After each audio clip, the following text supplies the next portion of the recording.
بسم اللہ الرحمن الرحیم۔ میں عصمت خان آپ سے مخاطب ہوں، میری طرف سے آپ سب کو السلام علیکم۔ ایکچولی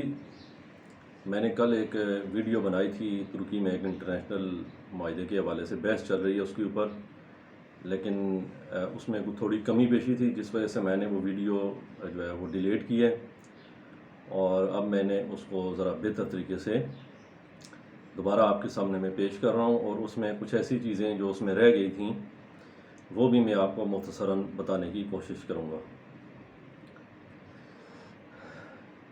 جیسا کہ آپ سب جانتے ہیں کہ ترکی 2023 کے حوالے سے پوری طرح تیاریاں کر رہا ہے اور اپنی قوم کو تیار کر رہے ہیں۔ جو ترک صدر ہیں طیب اردوغان، وہ اپنے نوجوانوں کو اور اپنی قوم کو بتانے کی کوشش کر رہے ہیں کہ آپ کے جو آباء و اجداد تھے وہ کس رستے پر تھے اور آپ کس رستے پر ہیں۔ یعنی وہ انہیں یہ سمجھانے کی کوشش کر رہے ہیں کہ آپ کے جو بزرگ تھے انہوں نے اسلام کے لیے، مسلمانوں کے لیے کیا خدمات اپنی پیش کیں، اور آپ کس رستے پر ہیں، اور اس مقصد کے لیے وہ مختلف یعنی ڈرامہ سیریلز جس میں ارطغرل غازی، کرلوس عثمان اور خلافت عثمانیہ اور سلجوق سلطنت کے حوالے سے مختلف ڈرامے وغیرہ انہوں نے بنائے ہیں، جو خاصے مقبول ہوئے ہیں، نہ صرف ترکی میں مقبول ہوئے ہیں بلکہ ترکی سے باہر بھی اسلامی دنیا میں ان کو مقامی زبانوں میں ٹرانسلیٹ کر کے دیکھا جا رہا ہے۔ تو یہ ترک صدر طیب اردوغان کا ایک اسٹیپ جو ہے وہ تھا، وہ 2023 کی تیاری کر رہے ہیں۔ آپ سب اچھی طرح جانتے ہیں کہ معاہدہ لوارزان کے اندر ترکی کو یعنی بالکل باندھ کے، ہاتھ پاؤں باندھ کے ترکی کو جکڑ دیا گیا تھا۔ یعنی ایک اپاہج قسم کا ترکی، جو اسلام دشمن قوتیں ہیں، انہوں نے ایک اپاہج ترکی انہوں نے بنانے کی کوشش کی، اور ان کی خواہش تھی کہ یہ جو ترک ریاست ہے جس نے خلافت عثمانیہ 500-600 سال تک جو ہے وہ چلائی، اور ایک بہت بڑی مسلمانوں کی یعنی سب سے بڑی مسلمانوں کی خلافت رہی ہے، اور یہ وہ خلافت رہی ہے کہ جس کو یعنی مسلمانوں کے اندر چیلنج نہیں کیا گیا،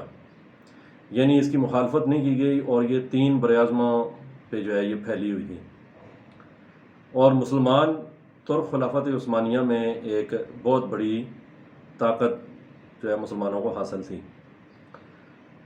تو یہ بیسیکلی ترکی کو خلافت عثمانیہ کی سزا دی گئی،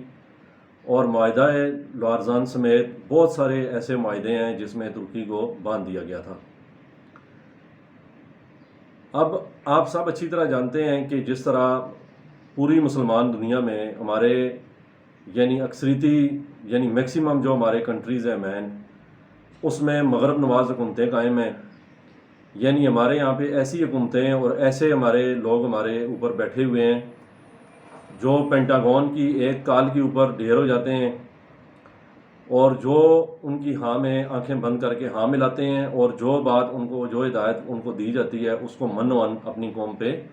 وہ نافذ کرنے کی کوشش کرتے ہیں۔ اب اس ساری صورتحال میں ترکی کے اندر ایک ایسی حکومت آئی ہے رجب طیب اردوغان کی، جو پوری کوشش کر رہی ہے کہ کسی طرح ترکی وہ جو انٹرنیشنل معاہدے ہیں ان سے باہر نکلے، اور 2023 کے بعد ایک نیا ترکی بن کے سامنے آئے، اور غالباً ان کی دلی خواہش ہے کہ خلافت عثمانیہ یا اس طرز کا کوئی اور سسٹم یعنی بحال کیا جائے اور خلافت عثمانیہ کی طرف بڑھا جائے، یا اس طرز کی کوئی اور حکومت جو ہے وہ ترکی کے اندر بنائی جائے۔ اور ایسے میں بہت سارے مغربی ممالک، بہت سارے وہ ممالک جو اسلام دشمن ممالک ہیں، ان کو تشویش لاحق ہے، وہ یہ چاہتے ہیں کہ ترکی کے اندر ایک ایسی حکومت 2023 سے پہلے ہم لے کے آئیں جو نہ صرف وہ معاہدے جو یعنی کسی مجبوری کے تحت ترکی نے یعنی کیے تھے، ان ترکی سے کروائے گئے، ترکی ان معاہدوں کے اندر رہے اور ایک اپاہج ترکی یعنی کہ رہے، یعنی ترکی کے جو ہاتھ پاؤں باندھے گئے ہیں، ترکی ان جکڑی ہوئی پابندیوں سے باہر نہ نکل سکے۔ تو ایسے میں اب ان کو یعنی یہ چیز مشکل نظر آ رہی ہے کہ جو رجب طیب اردوغان ہیں وہ 2023 کے بعد تمام ایسے بین الاقوامی معاہدے جنہوں نے ترکی پہ مختلف قسم کی پابندیاں عائد کی ہیں ان معاہدوں پر نظر ثانی کی وہ کوشش کریں گے، اور کافی سارے سٹیپ جو ہے وہ یعنی لے رہے ہیں اس حوالے سے۔ اب ایسے میں آپ سب اچھی طرح جانتے ہیں کہ جو مغربی ممالک ہیں، جو عالم اسلام کے دشمن ممالک ہیں، وہ یہ چاہتے ہیں کہ ترکی میں ایک ایسی حکومت آئے جو ان کے اشاروں پہ ناچتی رہے اور ان کے اشاروں پہ چلے۔ اس مقصد کے لیے انہوں نے پہلے ترکی میں ایک فوجی بغاوت کی، انہوں نے کوشش کی 2017 میں۔ وہ آپ سب جانتے ہیں کہ عوام کی مدد سے، ترک عوام کی مدد سے رجب طیب اردوغان نے اس بغاوت کو ناکام بنایا۔ نہ صرف ناکام بنایا بلکہ عوام کی مدد سے وہ تمام فوجی افسران جو اس بغاوت میں ملوث تھے یا کسی طرح انہوں نے معاونت کی تھی، ان کو ترکی کے قوانین کے مطابق سزائیں دی گئیں اور وہ اس وقت یعنی جیل میں اپنی زندگی گزار رہے ہیں۔ اور اس طرح کے خدشات موجود ہیں کہ آگے بھی اس طرح کی کوششیں کی جائیں گی، لیکن اس میں ایک جو اچھی چیز ہے وہ یہ ہے کہ جیسے ہی یعنی کوئی اس طرح کی کوشش کرتا ہے تو بجائے اس کے کہ وہ اس کو عملی جامہ پہنائے، وہاں پہ ترکی کا جو قانون ہے، ترکی کی جو اسٹیبلشمنٹ ہے یا وہاں کی جو ایڈمنسٹریشن ہے، وہ فوراً حرکت میں آتی ہے اور ایسے یعنی لوگوں کا موقع پہ سدباب جو ہے وہ کر دیا جاتا ہے۔ ایسے میں ابھی ایک تازہ یعنی کوشش کی گئی ہے، مونٹریکس کنونشن کے حوالے سے خدشات پیدا ہو رہے ہیں کہ جو ترک صدر طیب اردوغان ہیں وہ اس کا دوبارہ جائزہ لے سکتے ہیں یا پارلیمنٹ کی منظوری کے بعد وہ اس معاہدے سے الگ ہو سکتے ہیں۔ اس حوالے سے ترکی کے اندر یہ جو بحث ہے یا جو انٹرنیشنل میڈیا میں جو بحث ہوئی ہے وہ اس وجہ سے ہوئی ہے کہ مارچ میں جو ترک اسپیکر ہیں مصطفیٰ سینیوب، انہوں نے ایک بیان دیا تھا کہ جو ترکی کے پریزیڈنٹ ہیں رجب طیب اردوغان، وہ پارلیمنٹ کی منظوری کے بعد مونٹریکس معاہدے سے دستبردار ہو سکتے ہیں، جس کے بعد وہاں پہ پہلے 104 سے زائد ریٹائرڈ ایڈمرلز ہیں، وہاں کی ترک بحریہ کے ریٹائرڈ یعنی سینئر ٹاپ لیول کے افسران ہیں 104۔ انہوں نے پہلے ایک اپنا مشترکہ بیان جاری کیا جو ایک ویب سائٹ پہ نشر کیا گیا۔ اس میں انہوں نے ترک صدر کو متنبہ کیا کہ آپ جو بین الاقوامی معاہدے ہیں ان سے باہر نہ نکلیں۔ یعنی یہ بالکل ایسے ہی ہے کہ جیسے ہمارے یہاں پہ پچھلے 35-40 سال میں جو کرپٹ مافیا ہے انہوں نے مختلف جگہوں پہ مختلف اداروں میں پورا ایک اپنا سسٹم انہوں نے مطلب بنایا ہے جو انہیں سپورٹ کرتا ہے اور جو مزاحمت کر رہا ہے پاکستان کے اندر بھی۔ اسی طرح ترکی جو 100 سال کے جو عالمی معاہدوں میں ترکی کو جو جکڑا گیا ہے، اس معاہدے کے ان معاہدوں کی آڑ میں ترکی کے اندر بھی یعنی کہ پوری ایک ایسی فصل تیار کی گئی ہے جو مغربی ممالک اور اسلام دشمن ممالک کے مفادات کے تحفظ کے لیے کام کر رہے ہیں۔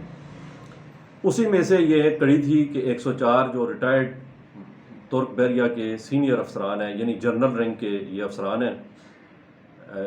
یعنی ویسے تو نیوی میں جو جنرل کے ایکول جو رینک ہے وہ ایڈمرل ہوتا ہے، تو یعنی کہ بحریہ میں اس کو ایڈمرل کہتے ہیں۔ تو یہ ترک بحریہ کے 104 ریٹائرڈ ایڈمرل ہیں جنہوں نے پہلے ایک بیان جاری کیا، پھر اس کے بعد ترک صدر طیب اردوغان کو انہوں نے خط لکھ کے انہوں نے ایک طرح سے وارننگ دینے کی کوشش کی کہ آپ یہ جو انٹرنیشنل معاہدے ہیں آپ ان کی پاسداری کریں اور ان کو آپ جاری رکھیں، ان سے باہر نہ نکلیں، یہ ترکی کے مفاد میں نہیں ہے۔ جو ترک صدر ہیں رجب طیب اردوغان، انہوں نے اس پہ سخت ایکشن کا حکم دیا ہے، انہوں نے سخت اس پہ رد عمل ظاہر کیا ہے۔ انہوں نے اس خط کو ایک دھمکی تصور کیا ہے اور ان کا کہنا ہے کہ اس خط سے بغاوت کی بو آ رہی ہے، جس کے بعد ترکی میں یہ جو 104 ریٹائرڈ ایڈمرلز ہیں، یہ جو لگڑ بگے ہیں، ان کے خلاف جو ہے وہ ایکشن جو ہے وہ شروع کیا گیا ہے اور 10 سے زائد ریٹائرڈ ایڈمرلز کو گرفتار کیا جا چکا ہے اور باقی کی بھی امکان ہے کہ گرفتاریاں ہوں گی۔ یہ جو مونٹریکس کنونشن معاہدہ ہے یہ 20 جولائی 1936 کو مونٹریکس سوئٹزرلینڈ میں یہ معاہدہ کیا گیا۔ اس معاہدے پہ سائن کرنے والے جو ممالک ہیں ان میں بلغاریہ، فرانس، یونان، جاپان، رومانیہ، یوگسلاویہ، ترکی، برطانیہ، USSR سابقہ، اور پھر سوویت یونین اور موجودہ روس، یہ وہ ممالک ہیں جو اس معاہدے میں شامل تھے۔ یہ جو معاہدہ ہے یہ بیسیکلی ہے کیا؟ اس معاہدے کے مطابق ترکی کی حدود سے جو کمرشل بحری جہاز ہیں، یعنی وہ بحری جہاز جو تجارتی سامان لے کر آتے اور جاتے ہیں، انہیں گزرنے کی اجازت ہے۔ اور اس معاہدے کے مطابق ترکی کی ڈارڈینلز، باسفورس اور بحیرہ مرمرہ پر ترکی کی جو حاکمیت ہے اس کو تسلیم کیا گیا ہے، اور ان سمندری علاقوں پہ ترکی کا کنٹرول تسلیم کیا گیا ہے۔ اب اس میں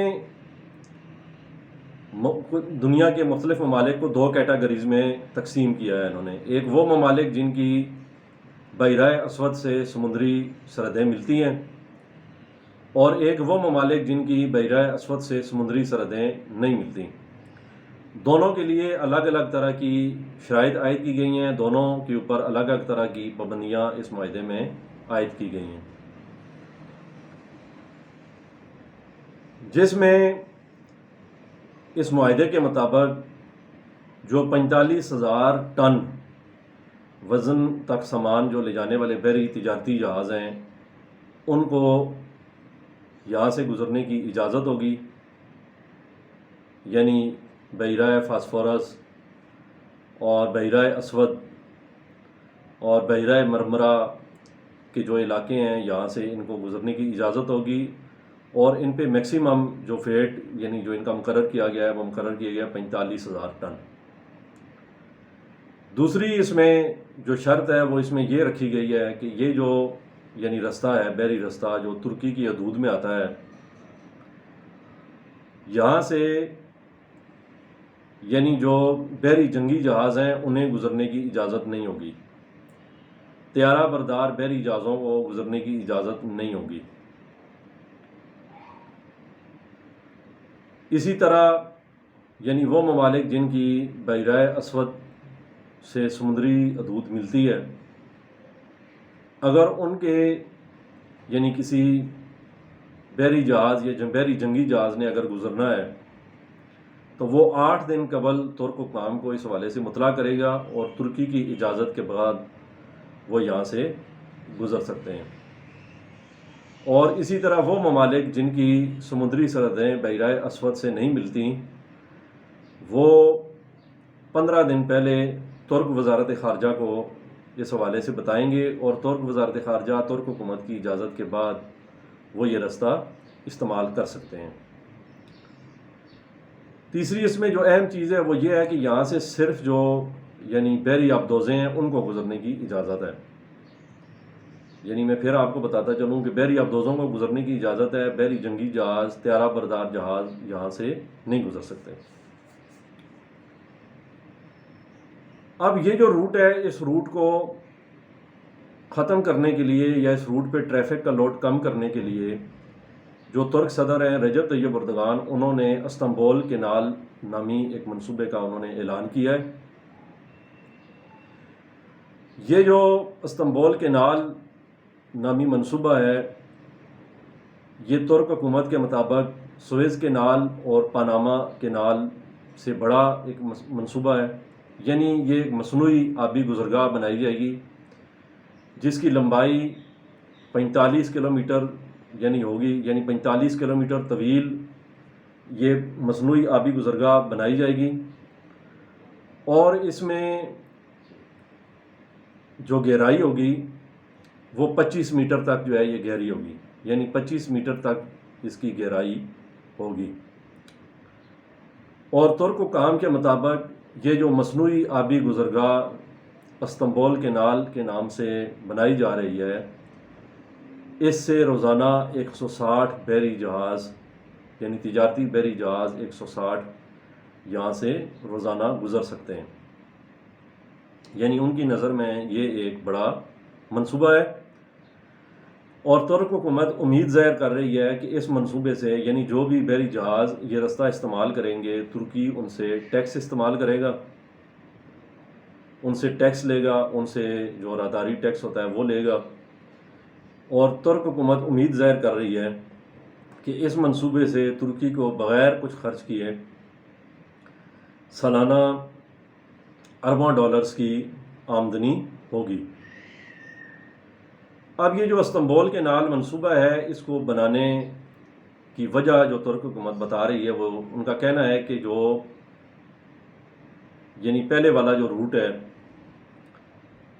پہلے جو جہاز ہیں وہ ترکی کی حدود سے گزرتے ہیں، ان کے بقول پہلے یہ تعداد سالانہ 3000 سے 4000 تھی، اب یہ تعداد بڑھ کر 50,000 سے تجاوز کر گئی ہے، یا 50,000 کے لگ بھگ جو بڑے تجارتی بحری جہاز ہیں وہ استنبول کے اندر سے جو ہے وہ گزرتے ہیں، بحیرہ باسفورس، مرمرا کو استعمال کرتے ہوئے۔ ان کے بقول، ترک حکام کے بقول، یہ جو بحری جہاز گزرتے ہیں ان پہ مختلف قسم کا خطرناک مواد، مختلف قسم کے خطرناک کیمیکلز ان پہ لوڈ ہوتے ہیں، جن سے استنبول کو خطرہ ہے۔ یعنی وہ کہہ رہے ہیں کہ اس کیمیکل مواد کا شہر کے اندر سے گزرنا یعنی استنبول کے انوائرمنٹ کے لیے بھی، ماحول کے لیے بھی یہ خراب ہے، اور استنبول کی سلامتی کو بھی اس سے خطرات لاحق ہیں۔ لہٰذا ہم اس کا متبادل ایک مصنوعی آبی گزرگاہ استنبول کینال کے نام سے جو ہے وہ بنانے جا رہے ہیں، جس کی لمبائی 45 کلومیٹر اور گہرائی 25 میٹر تک جو ہے وہ ہوگی۔ اور ترک حکومت امید ظاہر کر رہی ہے کہ اس منصوبے سے اربوں ڈالرز کی سالانہ آمدنی جو ہے وہ یعنی ہوگی۔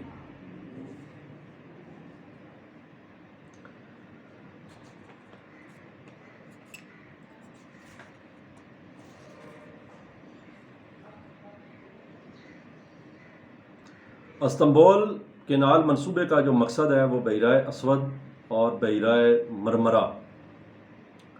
کو آپس میں ملانے کے لیے مصنوعی آبی گزرگاہ بنانا ہے۔ یعنی یہ جو استنبول کینال منصوبہ ہے، اس میں بحیرہ مرمرا اور بحیرہ اسود کو مصنوعی آبی گزرگاہ یعنی مصنوعی آبی رستے کے ذریعے دونوں سمندروں کو آپس میں ملایا جائے گا۔ اور اس منصوبے کے بعد ہی اس پہ یعنی کہ انٹرنیشنل میڈیا پہ بھی بحث ہو رہی ہے، اور جو ترکی کے اندر بھی اس پہ اپوزیشن بھی بحث کر رہی ہے، مختلف جو ترک ولاگرز ہیں وہ بھی اس پہ بحث کر رہے ہیں۔ یہ جو استنبول کینال منصوبہ جس کا اعلان ترک صدر طیب اردغان نے کیا ہے، اس پہ رشیا اور امریکہ کی طرف سے ابھی تک اس پہ کوئی رد عمل سرکاری طور پہ نہیں آیا، لیکن جو ترک تجزیہ نگار اور ترک ولاگرز ہیں ان کے مطابق روس اور امریکہ کے درمیان جیو پولیٹیکل پاور کی جو جنگ ہے وہ جاری ہے، اور ان کے بقول مستقبل میں امریکہ خود بھی یہ جو مونٹریکس کنونشن ایگریمنٹ ہے اس کو ختم کر سکتا ہے، کیونکہ امریکہ کی خواہش ہے کہ وہ اس سمندری حدود میں روس کے خلاف بڑے پیمانے پہ بڑے بحری جنگی جہاز اور طیارہ بردار جہاز جو ہے وہ یہاں پہ تعینات کرے، اور اسی طرح رشیا بھی اپنے جو بڑے بیڑے ہیں انہیں یہاں پہ وہ تعینات کرنا چاہتا ہے۔ یہ معاہدہ ویسے بھی 85 سال کے لیے یعنی کیا گیا تھا، 20 جولائی 1936 کو سوئٹزرلینڈ میں یہ معاہدہ ہوا۔ 85 سال اس کے پورے ہو چکے ہیں، لیکن ابھی تک ترکی جو اس معاہدے کا سب سے اہم فریق ہے، ترکی نے ابھی اس معاہدے سے الگ ہونے یا اس سے دستبردار ہونے کا اعلان نہیں کیا، لیکن ترک صدر رجب طیب اردوغان نے ایک بیان دیا ہے چند دن پہلے۔ ان کے بقول ترکی مستقبل میں کسی بھی بین الاقوامی معاہدے کا دوبارہ جائزہ لے کر اس معاہدے کے متعلق نظر ثانی کر سکتا ہے، اور اس بات کا قوی امکان موجود ہے کہ ترکی مستقبل قریب میں بہت سارے بین الاقوامی معاہدے، بالخصوص ایسے معاہدے جنہوں نے ترکی کو مختلف قسم کی اقتصادی اسلامی پابندیوں میں جکڑ رکھا ہے، ایسے تمام معاہدے جو ترکی کے خلاف اقتصادی پابندیوں کی زد میں آتے ہیں، جو ترکی کی اسلامی شناخت کو متاثر کرتے ہیں، ایسے تمام معاہدوں سے رجب طیب اردوغان جو ہے وہ دستبردار ہو سکتے ہیں۔ یہ ایک اچھی پیش رفت ہے۔ دراصل میں میرا ولاگ کرنے کا جو مقصد تھا وہ یہ تھا کہ ہمارا جو نیشنل میڈیا ہے، ہمارے نیشنل میڈیا میں انٹرنیشنل پولیٹکس کو ڈسکس نہیں کیا جاتا۔ اب اس کی دو وجوہات ہیں، یا تو ہمارا جو مین الیکٹرانک میڈیا ہے وہ انٹرنیشنل پولیٹکس کو ڈسکس نہیں کرنا چاہتا، یا ان میں انٹرنیشنل پولیٹکس کو ڈسکس کرنے کی صلاحیت ہی نہیں ہے۔ انہوں نے صرف لوگوں کو پی ڈی ایم، جہانگیر ترین، پیپلز پارٹی، نون لیگ، مریم نواز کے پلیٹلیٹ کم ہو گئے، پلیٹلیٹ اوپر چلے گئے، ان کہانیوں کے پیچھے لوگوں کو انہوں نے لگایا ہوا ہے۔ میں یہ سمجھتا ہوں کہ ہماری حکومت، ہماری جو اسٹیبلشمنٹ ہے، ہمارے جو ارباب اختیار ہیں، ہمارے ایسے لوگ جن کے ہاتھ میں اللہ نے اختیار اور فیصلے کی طاقت دی ہے، وہ بھی ترکی سے سبق سیکھیں کہ کس طرح ترکی، جس کو معاہدہ الارزان کے اندر 100 سالہ پابندیوں میں جکڑ دیا گیا تھا، یعنی ایک اپاہج ملک انہوں نے بنا دیا تھا معاہدہ الارزان کے بعد، اور ترکی نے جس طرح تمام تر اقتصادی پابندیوں، اقتصادی مشکلات کے باوجود جس طرح ترکی نے ترقی کی ہے، جس طرح ترکی نے سائنسی ترقی کی ہے، میڈیکل میں ترقی کی ہے، ترکی نے تعلیم کے میدان میں ترقی کی ہے، ترکی نے فوجی میدان میں ترقی کی ہے، ترکی کی ترقی تمام اسلامی ممالک کے لیے ایک مثال ہے، اور ہمیں ان سے سبق سیکھنا چاہیے۔ میں پھر اپنی اسٹیبلشمنٹ سے کہوں گا کہ وہ کہتے ہیں پنجابی میں، سکھ نہ سکھ گوانڈوں سکھ، اگر آپ نے سیکھنا ہی ہے تو خدا کے واسطے آپ آذربائیجان والوں سے آپ سیکھ لیں، آذربائیجان والوں سے آپ سیکھ لیں، وہ کس طرح انہوں نے مطلب ترقی کی ہے۔ آپ چائنا نہ جائیں، آپ امریکہ نہ جائیں، برطانیہ نہ جائیں، آپ اپنے یہاں سے آپ سیکھنے کی کوشش کریں۔ آخر میں میری آپ سے ریکویسٹ ہے کہ آپ چینل کو لائک کریں، سبسکرائب کریں، شیئر کریں۔ میری طرف سے آپ سب کو السلام علیکم۔